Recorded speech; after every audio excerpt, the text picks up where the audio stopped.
Mbola lafomba manasongadina ny akony fifidianana izay hatrany maraina teo dia nitondra ny tatitra mahakasika ny fizotry ny fifidianana teto Madagasikara ry zareo teo anivon'ny Conseil des ONG de la SADC izay vondronan'ny firaisamonim-pirenena avy eo anivon'ny firenena ety amin'ny faritra Afrika amin'ny ankapobeny dia notsindriana izy ireo tao anatin'izay tatitra izay ny lesoka tao anatin'ny fikarakarana sy nandritry ny fotoanan'ny fifidianana.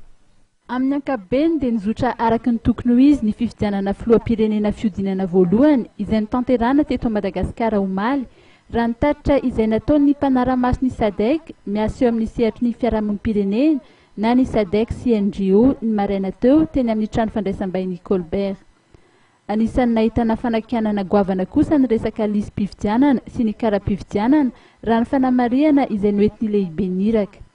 Ny isa 7 sy 900 ireo birao mpifidianana notsidian'ny mpanara-maso miisa 7 avy amin'ny firenena maro ka anisan'izany avy amin'ny fiarahamonim-pirenena malagasy.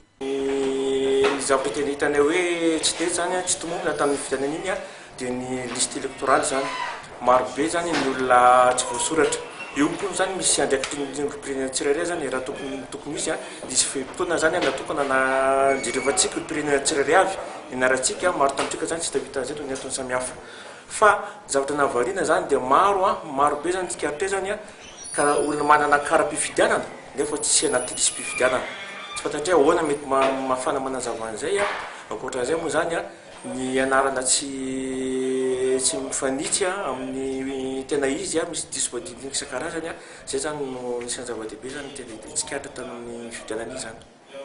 Io liste io zany tena misy fomba tokony misy fidirana azy manokana mihitsy satria be dia be ny lesoka zany nefa io nisan'ny fototra angezabe anankiray mampanjata tsy mampanjara fifidianana.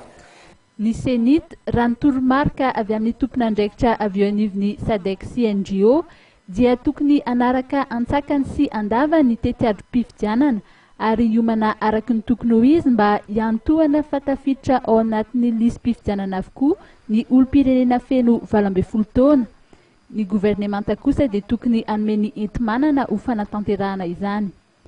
Ilaina ny fisian'ny fiaraha-miasa eo amin'ny gouvernemanta, ny rafitra mpikarakara ny fifidianana ary ny fikambanan'ny fiarahamonim-pirenena.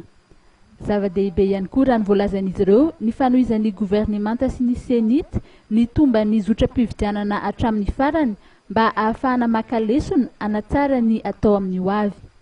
Niantso ireo mpitandro filaminana mba hisahana ny andraikiny hiantohana ny fiarovana ny olona sy ny fananany ihany koa ny iraky ny fiarahamonim-pirenena ny SADC ireto ary niantso ireo mpiara-miombonantoka mba hanohy ny fanohanana ny firenena malagasy.